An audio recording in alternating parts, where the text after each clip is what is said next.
আজকের ভিডিওতে আমরা কথা বলবো ধুরন্ধর মুভি নিয়ে, যেটা বলিউডের সবচেয়ে লেটেস্ট সিনেমা এবং ট্রেন্ডিং এ এখনো সবার উপরে অবস্থান করছে। এই সিনেমার প্রধান চরিত্রগুলোর কথা বলতে গেলে এই মুভিতে সঞ্জয় দত্ত, রণবীর সিং, অর্জুন রামপাল এবং অক্ষয় খান্নার মতো বাঘা বাঘা অ্যাক্টর রয়েছে। আর সবচেয়ে বড় কথা হলো এই মুভি দেখার পর আমার পার্সোনালি মনে হয়েছে একটা পিওর সিনেমা বলতে ধুরন্ধর সিনেমাকেই বোঝায়। এই সিনেমাটিকে এত ভালো বলার কারণ কি জানেন? এই মুভির গল্প, স্টোরি টেলিং, স্কিল এবং স্ক্রিন প্লে সবকিছুই ছিল ইউনিক। আর এই জন্যই আমি এই মুভির গল্পকে আপনাদের সামনে এক্সপ্লেইন করতে যাচ্ছি। যদি ইতিমধ্যে মুভিটি না দেখে থাকেন তাহলে নড়ে চড়ে আরাম করে বসে পড়ুন, আপনাকে নতুন এক অভিজ্ঞতার সম্মুখীন করি। তো চলুন শুরু করা যাক। এই মুভিটির গল্প 1999 এবং 2001 সালের আতঙ্কবাদী হামলা কেন্দ্রে 1999 এবং ইন্ডিয়ায় বেশ কয়েকবার টেরোরিস্ট অ্যাটাক হয়। সেগুলোর মধ্যে সবচেয়ে উল্লেখযোগ্য দুটার একটা হলো বিমান ছিনতাই আর অন্যটা হলো সংসদে হামলা। আর এই হামলাগুলোর সাথে পরোক্ষ এবং প্রত্যক্ষভাবেই পাকিস্তান জড়িত ছিল। কিন্তু এই ব্যাপারটা জানার পরেও ভারতের কাছে করার তেমন কিছুই ছিল না, কারণ তৎকালীন সময়ে পাকিস্তানের সাথে আমেরিকার গলায় গলায় সম্পর্ক ছিল। তো সরাসরি পাকিস্তানকে কিছু করতে না পারায় তারা গোপন মিশন ধুরন্ধর লঞ্চ করে। আর এই মুভির পুরোটা জুড়ে আমরা এক হাড়হিম করা সত্য গোয়েন্দা অপারেশন দেখব। তো মুভির মূল গল্পে যাওয়ার আগে আপনাদের কাছে একটা রিকোয়েস্ট, চ্যানেলটা সাবস্ক্রাইব করে দিন। যেহেতু আমি একজন নতুন ক্রিয়েটর, তাই এই মুহূর্তে আপনাদের সাপোর্ট আমার কাজকে কোয়ালিটিফুল করতে মানসিক উৎসাহ যোগাবে। চলুন এবার মূল গল্পে ঢুকি। প্রথম সিনেই আমাদের দেখানো হয় 30 ডিসেম্বর 1999 সাল, মানে 2000 সালের ঠিক আগের দিনের দৃশ্য। আমরা অজয় সান্যাল নামে একজন মানুষকে দেখতে পাই, যিনি ছিলেন ভারতীয় ইন্টেলিজেন্স ব্যুরোর চিফ ডিরেক্টর। তো এই লোকের মাধ্যমে আমরা জানতে পারি যে ইন্ডিয়া থেকে ছেড়ে যাওয়া আফগানিস্তানগামী ফ্লাইটটি একটু আগে হাইজ্যাক হয়ে গেছে। আর এই হাইজ্যাক করেছে পাকিস্তানি টেরোরিস্ট। সেই প্লেনে থাকা সকল ইন্ডিয়ান যাত্রীকে জিম্মি করে নেওয়া হয়েছে। আর ওদের দাবি ছিল ওদের কিছু সাথীকে মুক্তি দেওয়া, কারণ ইন্ডিয়ার রিসেন্টলি বেশ কিছু পাকিস্তানি টেরোরিস্টকে ধরেছে। তো এই দাবি শুনে ইন্ডিয়ার ইন্টেলিজেন্স ব্যুরোর ডিরেক্টর অজয় সান্যাল ঘাবড়ে যায়। তাই এই ব্যাপারে সিদ্ধান্ত নেওয়ার সম্পূর্ণ দায়িত্ব দিয়ে দেন স্বরাষ্ট্র মন্ত্রণালয় এবং খোদ প্রধানমন্ত্রীকেই। কিন্তু ভারত তখন এতটাই নিরুপায় ছিল যে শেষমেশ পাকিস্তানদের শর্ত মেনে নিয়ে বন্দী আসামিদের ছেড়ে দিতে হয়। এই ঘটনার প্রায় 2 বছর পর, অর্থাৎ 2001 সালের 13 ডিসেম্বর 5 জন সন্ত্রাসী দিল্লির সংসদ ভবনে ঢুকে সেখানকার সকল সিকিউরিটিকে মেরে ফেলে। আর তাৎক্ষণিকভাবে সেখানে অজয় সান্যাল তার টিম নিয়ে উপস্থিত হয়ে যায়, সবকটা সন্ত্রাসীকে মেরে ফেলে। তো এইসব অমানবিক ঘটনা যখন ইন্ডিয়া জাতিসংঘ এবং আমেরিকার কাছে প্রেজেন্ট করে, না তো তখন জাতিসংঘ এই ব্যাপারটা গায়ে লাগায়, না তো আমেরিকা। তো এইরকম কিং কর্তব্য বিমুখ অবস্থায় না থেকে অজয় সান্যাল আবারও পুরো মন্ত্রিসদের সাথে এমার্জেন্সি মিটিং এ বসে এবং সেখানে তারা সম্মিলিতভাবে এই সিদ্ধান্তে উপনীত হয় যে পাকিস্তানে একটা শিক্ষা দিতে হবে, মিশন ধুরন্ধরের বিকল্প নেই। তো অ্যাকচুয়ালি এই মিশন ধুরন্ধর হলো একটা গোপন নীল নকশা, যেটা অ্যাপ্লাই করে তারা তাদের সবচেয়ে চৌকস এজেন্টকে পাকিস্তানে প্রবেশ করিয়ে পাকিস্তানকে অভ্যন্তরীণভাবে দুর্বল করে তুলবে। এনিওয়ে, এখান থেকেই সিন শিফট হয়। আর পরের সিনে আমরা আফগানিস্তানে রণবীর সিংকে দেখতে পাই। আর এই রণবীর হলো সেই চৌকুস এজেন্ট যে কিনা ইন্ডিয়ার নীল নকশা বাস্তবায়ন করবে পাকিস্তানের ভেতরে। আর এই মিশনের রণবীরের নাম রাখা হয় হামজা আলী। তো প্ল্যান মাফিক হামজা আলীকে প্রথমে আফগানিস্তানে পাঠানো হয় এবং সেখান থেকে বেলুচিস্তানের ফেক আইডিতে ধারণ করে পাকিস্তানে প্রবেশ করানো হয়। এখানে একটা ব্যাপার বলে নেওয়া ভালো যে বেলুচিস্তানের ভৌগোলিক অবস্থান কিন্তু বড় অদ্ভুত। পৃথিবীর অন্যতম সংঘাতপ্রবণ দেশগুলোর মাঝখানে বেলুচিস্তানের অবস্থান লাইক ইরান, আফগানিস্তান এবং পাকিস্তানের বর্ডারের সাথে সংযুক্ত। তো অন্য দুটো দেশের সাথে সম্পর্ক এভারেজ থাকলেও পাকিস্তানের সাথে বেলুচিস্তানের সম্পর্ক কিন্তু সাপে নেউলের মতো। যদিও জেনারেলি মুসলিম কান্ট্রি হিসেবে পাকিস্তানের সাথে সম্পর্ক ভালো হওয়ার কথা, কিন্তু পাকিস্তান মূলত বেলুচিস্তানকে নিজেদের উপনিবেশ মনে করে। তাই বেলুচিস্তানের নাগরিকরা পাকিস্তানের কাছে অদৃশ্য জালের মাধ্যমে নিয়ন্ত্রিত। আর এই আধিপত্য প্রয়োগের কারণে পাকিস্তানি আর্মির সাথে বেলুচিস্তানের বাসীর সংঘাত খুব কমন একটা বিষয় হয়ে দাঁড়িয়েছে। আমরা এখানে বেলুচিস্তানের থিম হিস্ট্রি এই কারণে বললাম কারণ রণবীর সিং মানে হামজা আলী একজন বেলুচিস্তানের নাগরিক হিসেবে পাকিস্তানে এসেছে। তো এই বেলুচ নাগরিকদের বিষয়টি এই মিশনে বিরাট একটা রোল প্লে করবে, যেটা আমরা মুভির আরেকটু গভীরে গেলেই বুঝতে পারবো। এনিওয়ে, হামজা আলী পাকিস্তানের প্রবেশ করেই সোজা করাচির লিয়ারি শহরে চলে আসে। আর এই লিয়ারি শহর হলো করাচির সবগুলো শহরের মধ্যে গুরুত্বপূর্ণ একটা শহর এবং এই মুভির জন্য খুবই গুরুত্বপূর্ণ। তো হামজা আলী এখানে এসে আরেকজন ইন্ডিয়ার এজেন্টের সাথে দেখা করে, যে কিনা অনেক আগে থেকেই পাকিস্তানে থাকতো এবং একটা জুসের দোকান চালাতো। আর এখানে একটা বিষয় উল্লেখ করি, এই এজেন্ট কিন্তু একাই এখানে থাকতো না, বরং আরো বেশ কিছু এজেন্ট তার সোর্স হিসেবে কাজ করত। আর এখান থেকেই কালেক্ট করা সব ইনফরমেশন ইন্ডিয়াতে পাঠানো হতো। আর এখন এই পুরো টিমটি ধুর মিশনে হামজাকে পূর্ণাঙ্গ হেল্প করবে। এই জুসের দোকানওয়ালা এজেন্ট যখন এই শহরের ব্যাপারে হামজাকে জানায়, সে মিশনের মেইন পয়েন্ট হিসেবে এই শহরকে সিলেক্ট করার কারণ হলো লিয়ারি এমন একটা শহর যেটা নিজেই আলাদা একটা সাম্রাজ্য।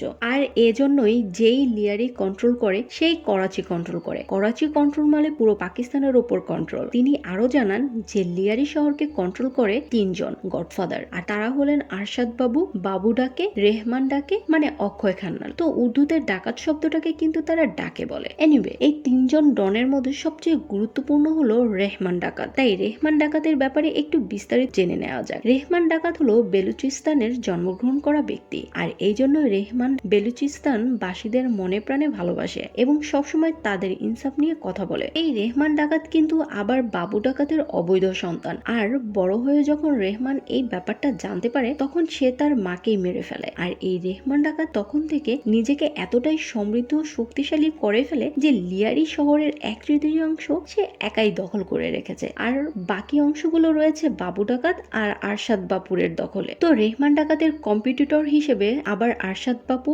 এবং বাবু ডাকাত জোট হয়ে কাজ করে। যাই হোক, হামজা আলী তার প্ল্যান এক্সিকিউট করা শুরু করে দেয়। প্ল্যান হলো যে যেভাবেই হোক তাকে রেহমান ডাকাতের দলে সামিল হতে হবে। আর এজন্যই সে বেলুচিস্তানের নাগরিক হিসেবে নিজেকে ফেক আইডি দিয়ে তৈরি করে নিয়েছিল, যাতে করে তার প্রতি রেহমান ডাকাতের জাতিগত সিম্পাথি কাজ করে, আর এই সুযোগে সে দলে সামিল হতে পারবে। আর খুব তাড়াতাড়ি সেই সুযোগও এসে যায়, কারণ রেহমান ডাকাতের 2 ছেলে ছিল। বড় ছেলের বয়স 19-20 আর ছোট ছেলের বয়স 8-10 বছর। তার বড় ছেলের একটি বন্ধুর বিয়ে ঠিক হয়ে যায় এবং এই নিউজ আরশাদ বাপুরাও পেয়ে যায়। আর সেই সাথে তারা এটাও জানতে পারে যে রেহমান ডাকাতের বড় ছেলে সেই বিয়েতে উপস্থিত থাকবে, কারণ যেহেতু জিগরি দোস্তের বিয়ে এবং সেই বিয়ে বাড়িতে গিয়ে তারা রেহমান ডাকাতের ছেলেকে ইজিলি মেরে ফেলবে। তো হামজা আলী তাদের ইন্টেলিজেন্স সোর্স মারফত এই প্ল্যানটা জেনে যায়, আর তারা এই প্ল্যান করে যে সেই বিয়ের অনুষ্ঠানে রেহমান ডাকাতের ছেলেকে বাঁচিয়ে রেহমান ডাকাতের ভরসা জিতে নিবে এবং খুব ইজিলি তার দলে সামিল হতে পারবে। এরপর বিয়ের দিন হামজা আলী এবং তার বাকি এজেন্টরাও ওয়েটারের ছদ্মবেশ নেয়। তো কিছু সময় পার হতেই সেখানে রেহমান ডাকাতের ছেলে উপস্থিত হয় এবং সে কিন্তু একা আসেনি, তার ছোট ভাইকেও সাথে করে নিয়ে এসেছিল। আর এই ঘটনা দেখে হামজা ঘাবড়ে যায়, কারণ তারা তো একজনের রেস্কিউ করার প্ল্যান করেছিল, এখন দুজনকে রেস্কিউ কিভাবে করবে। যখন তারা এই টেনশনে অস্থির হয় এবং বাবু ডাকাতের লোকজন এসে এলোপাথারি ফায়ারিং শুরু করে। শুরুর দিকে হামজারা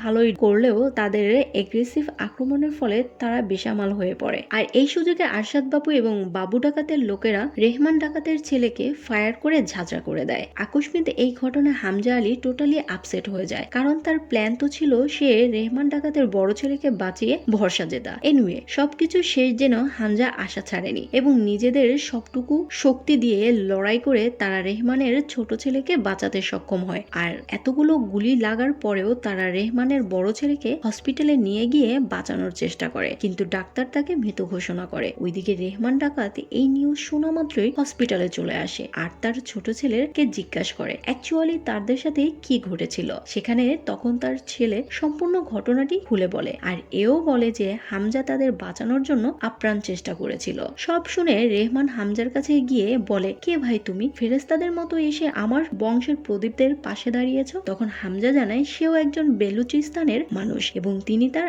আইডল। বেলুচিস্তানের ইনসাফ নিয়ে কথা বলাকে সে আদর্শ হিসেবে ধারণ করেছে। তার মুখে নিজের ব্যাপারে এইসব কথা শুনে খুশি হয়ে তাকে কিছু টাকা দেয় রেহমান, কিন্তু হামজা টাকা ফিরিয়ে দিয়ে বলে সে টাকা পয়সা চায় না, সে জুলুমের বিরুদ্ধে ইনসাফের লড়াইয়ে তার সহযোদ্ধা হতে চায়। আর এই কথাটা রেহমানের হৃদয়কে নাড়া দেয়, তাই সে হামজাকে নিজের দলে যুক্ত করে নেয়। মানে হামজা রেহমানের গ্যাংয়ে কাজ করতে থাকে এবং ধীরে ধীরে রেহমান তাকে আন্ডারওয়ার্ল্ডের সব জানকারি দিতে থাকে। এত কিছুর পর রেহমান সিদ্ধান্ত নেয় যে বাবু ডাকাতকে সে মেরে ফেলবে, কারণ সে তার ছেলেকে মেরেছে। তো যেদিন এই সিদ্ধান্ত নেয় সেদিন তালিভাবে লিয়ারি শহরের এমপি মন্ত্রী টাইপের রাজনৈতিক নেতাদের একজন আসে তার সাথে দেখা করতে। অ্যাকচুয়ালি এই নেতাই তাকে লিয়ারি শহরের রাজনৈতিক সাপোর্ট সাপোর্ট বা আশ্রয় দেয়। এনিওয়ে তিনি তখন রেহমানকে বলে, দেখো রহমান, আমি জানি তুমি কি হারিয়েছো আর তোমার ভেতরে এখন কি চলছে, তাই আমি বড় ভাই হিসেবে তোমাকেও অনুরোধ করবো, প্লিজ তুমি এখন কিছু করো না, কেননা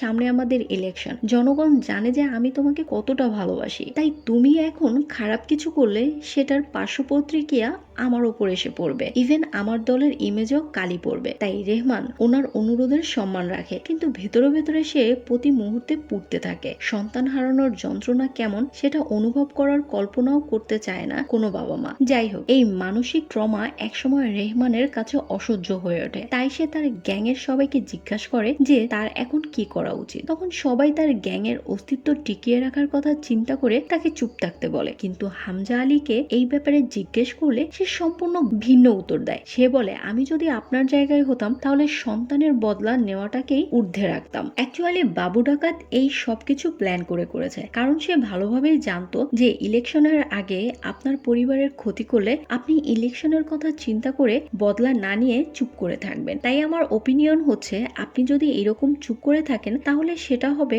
আপনার সবচেয়ে বড় ভুল সিদ্ধান্ত, কারণ সে এখন একাই ইলেকশনের মাঠ দাপিয়ে বেড়াবে, ফলে তারা ইলেকশনেও জিতে যাবে। এটাই ওর মাস্টার প্ল্যান। আর মানুষের মাঝে এইটাই রটে যাবে যে রেহমান ডাকাত এখন সম্পূর্ণ দুর্বল হয়ে পড়েছে। আর এছাড়াও এই সিদ্ধান্তের আরো একটা বড় অ্যাডভান্টেজ হলো, শুধু বদলা নেওয়া হচ্ছে বিষয়টা এমন না, বরং সবচেয়ে বড় মেসেজ হচ্ছে নাগরিকবাসী উপলব্ধি করতে পারবে যে রেহমান ডাকাতের ওপর আর কেউ নেই এই শহরে। রেহমান ডাকাত তখন গভীরভাবে চিন্তা করে হামজার সাথে এগ্রি করে আর বাবু ডাকাতের ওপর রিভেঞ্জ নকশা তৈরি করে এবং একে একে বাবু ডাকাতের টিমের অধিকাংশ শুটারকে মেরে ফেলে আর শেষমেশ বাবু ডাকাতকেও মেরে ফেলে। আর এভাবেই রেহমান ডাকাত ছেলের বদলা সম্পূর্ণ করে। তো এরপরে ইলেকশন হয় এবং রেহমানের সাপোর্ট করার সেই নেতা বিপুল ভোটে জয় হয়। নেতা তখন শপথ গ্রহণের আসে, তখন সেখানে এত জনগণের ঢল দেখে ঘাবড়ে যায় আর সে বুঝতে পারে যে এই লোকগুলো রেহমান ডাকাতের ভালোবাসায় সিক্ত হয়ে এখানে এসেছে। এই রেহমান ডাকাত যদি কখনো রাজনীতিতে আসে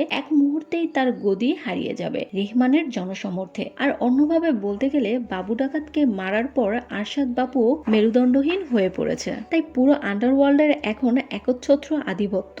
ওই অনুষ্ঠানের হামজা সেই নেতার মেয়েকে দেখে এবং তার রূপে বিস্মিত হয়ে পড়ে। পরের সিনে এমন একটি ঘটনা ঘটে যায়, ফলে সেই নেতার ঘুম উড়ে যায়। সে জানতে পারে যে তার ছত্রছায়ায় যে শিল্পপতিরা ছিল তারা সবাই এখন রেহমান ডাকাতের সুদৃষ্টি চাচ্ছে। অ্যাকচুয়ালি বাস্তবতা হলো, রাজনীতিবিদরা ইলেকশন করেই শিল্পপতির টাকায়, মানে ইলেকশনের আগে শিল্পপতিরা নেতাদের সাথে চা খেয়ে কয়েকশো কোটি টাকা দিয়ে বলে যে ভাই, সামনের ইলেকশনে আমার এই সামান্য উপহার দিয়ে জনগণকে চা খাওয়াবেন আর আমাদের ওপরে একটু খেয়াল রাখেন। তো এইসব ব্যাপার প্রেডিকশন করে নেতা আগাগোড়ায় ভয় পেয়ে যায় আর সে কোনো মূল্যে রেহমান ডাকাতকে পথ থেকে সরানোর বুদ্ধি খুঁজতে থাকে। অন্যদিকে দুইজন বড় বিজনেসম্যান রেহমানের সাথে দেখা করতে আসে আর এই দুইজন হলো আপন ভাই, তাই তাদের ইন্ডাস্ট্রির নাম খান্না ব্রাদার্স। এরা মূলত নানান কুকাম করে বেড়ায় আর নামজাদা শিল্পপতিদের অ্যাডভান্টেজ নিয়ে টাকা দিয়ে সব মিটিয়ে ফেলে। এর বাইরে তাদের মেগা ইন্ডাস্ট্রি হচ্ছে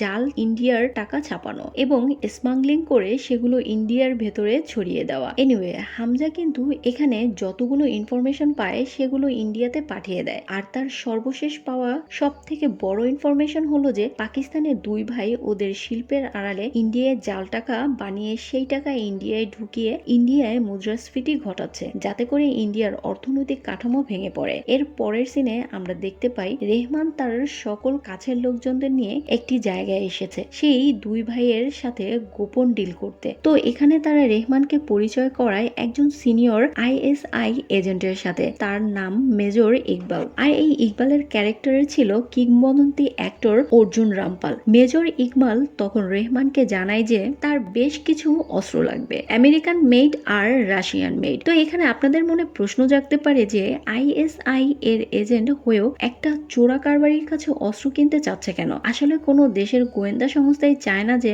অন্য কোনো দেশের টেরোরিস্ট কর্মকাণ্ডে অফিসিয়ালি তাদের নাম আসুক। তারা চায় গোপনে থেকে আড়ালে সহযোগিতা করতে এবং ধরা পড়লেও যেন তাদের দেশের কোনো সম্পৃক্ততা না পাওয়া যায়। IS এর মেজর ইকবাল মূলত চোরা কারবারির মাধ্যমেই এই অস্ত্রগুলো কিনে ইন্ডিয়ার টেরোরিস্টদের হাতে তুলে দিতে চায়, যাতে তারা ইন্ডিয়াতে আরো বড় বড় হামলা করে অস্থির করে তুলতে পারে। তো আপনারা তো ভাবছেন যে রেহমান ডাকাত নিজেই অস্ত্রের টোলার। অ্যাকচুয়ালি ব্যাপারটা সেরকম মোটেও নয়। রেহমান এখানে জাস্ট তৃতীয় পক্ষ হিসেবে কাজ করবে, কারণ সেগুলো বেলুচিস্তান থেকে কিনতে হবে। আর বেলুচিস্তানের সাথে পাকিস্তান আর্মি কিংবা ISI কারোরই তো সম্পর্ক ভালো না। কিন্তু রেহমান যেহেতু বেলুচ আর বেলুচিস্তানের সোশ্যাল হিরোও বটে, তাই রেহমান যদি কারো কাছে অস্ত্র কিনতে চায় তাহলে তারা বিনা প্রশ্নেই তার কাছে বিক্রি করবে। তো পরের সিনে আমরা দেখতে পাই রেহমান বেলুচিস্তানের প্রধানের সাথে অস্ত্রের ডিল করে, আর অন্যদিকে সেই নেতাও রেহমানকে রাস্তা থেকে সরানোর জন্য একজন এসপির সাথে কথা বলে,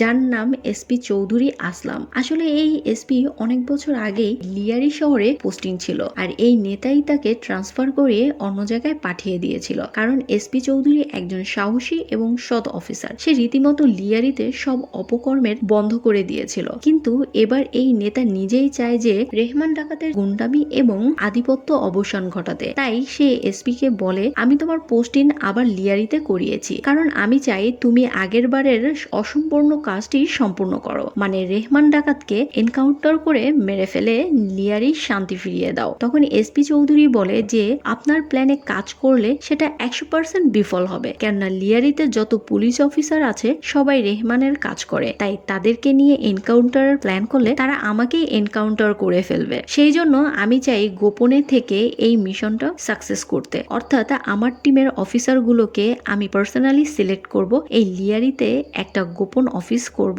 যেখান থেকে এই অপারেশন পরিচালনা করা হবে। তো ওইদিকে হামজা আর সেই নেতার মেয়ের প্রেম কাহিনী কিন্তু এতদিনে অনেক গভীরে চলে গিয়েছে। একদিন তারা দুজনে বসে গল্প করছিল, তখন হঠাৎ নেতার মেয়ে এসপির ছবি দেখতে পায় এবং হামজা তার ব্যাপারে জানতে চাইলে সে জানায় যে এই লোক তো প্রতিদিনই আমার বাবার কাছে এসে কি নিয়ে যেন গল্প করে। এই কথা শুনে হামজা বুঝতে পারে যে কোনো না কোনো গন্ডগোল তো চলছেই ভেতরে ভেতরে। এর জন্য সে তাকে বলে যে এরপর সেই এসপি তার বাবার কাছে আসলে সে যেন গোপনে তার সব কথা শুনে এবং সম্ভব হলে ভিডিও করে রাখে। আর অন্যদিকে রেহমান তার বেরুজ বাসিন্দাদের কাছ থেকে সেই আমেরিকান আর রাশিয়ান অস্ত্রগুলো নিয়ে মেজর ইকবালকে দেয়। তখন ইকবাল জানায় এই অস্ত্রগুলো মূলত ইন্ডিয়ায় ব্যবহার করা হবে। তারা বেশ কিছু টেররিস্ট নৌপথে ইন্ডিয়ায় পাঠাবে আর বেশ কিছু বড় বড় হামলা ঘটিয়ে ইন্ডিয়াকে তছনছ করে দিবে। তো হামজা যেহেতু সেই মিটিং এ উপস্থিত ছিল, তাই সেই রাতেই ইনফরমেশনটা ইন্ডিয়ায় পাঠিয়ে দেয়। কিন্তু আগাম তথ্য পাবার পরেও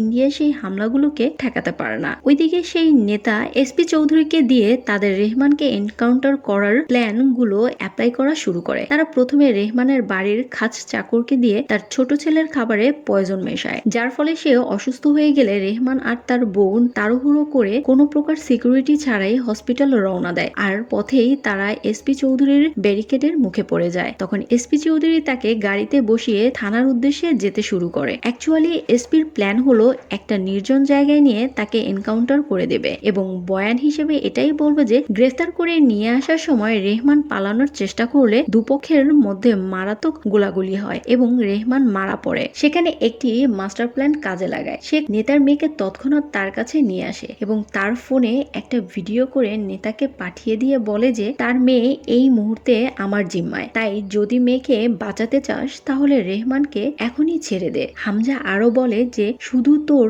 মেয়ে যে আমার কাছে জিম্মায় বিষয়টা এমন নয়, কারণ এই ঘটনার সম্পূর্ণ নকশা যে তোর সেই প্রমাণ একদম ভিডিও আকারে আছে। আমি যদি সেগুলো নিউজ চ্যানেলকে দিয়ে দেই তাহলে আগামী কয়েক ঘন্টার মধ্যেই তুই গদি হারাবি, পাওয়ার হারাবি এবং জেলের অন্ধকার ঘরে পার্মানেন্ট বাসিন্দা হবি। তখন নেতা আর এক মুহূর্ত দেরি না করে এসপি কে ফোন দেয় রেহমানকে ছেড়ে দেওয়ার জন্য। কিন্তু এসপি নেতাকে এক কথায় জানিয়ে দেয় যে আমি মিশনে নামলে সেটা অসম্পূর্ণ রাখি না। তখন নেতা এই নিউজটা হামজাকে জানায়। হামজা তখন নেতাকে বলে যে তাহলে এসপির গোপন অফিসের ঠিকানা দিতে, যেটা লিয়ারিতে অবস্থিত। নেতা লোকেশন দিলে হামজা এসপির অফিসে 40 জন স্টাফকে জিম্মি করে এসপি কে ফোন করে জানায় যে রেহমানকে না ছাড়লে সে তার 40 জন স্টাফকে উড়িয়ে দেবে। তো এই কথা শুনে এসপি বাধ্য হয়ে রেহমানকে ছেড়ে দেয়। পরের সিনে আমরা দেখতে পাই 26 নভেম্বর 2008। এই দিনে মেজর ইকবাল তাদের টেরোরিস্ট দিয়ে ইন্ডিয়ায় আরো একটা বড় হামলা ঘটায়। আর এই নিউজ দেখার পর হামজা মানসিকভাবে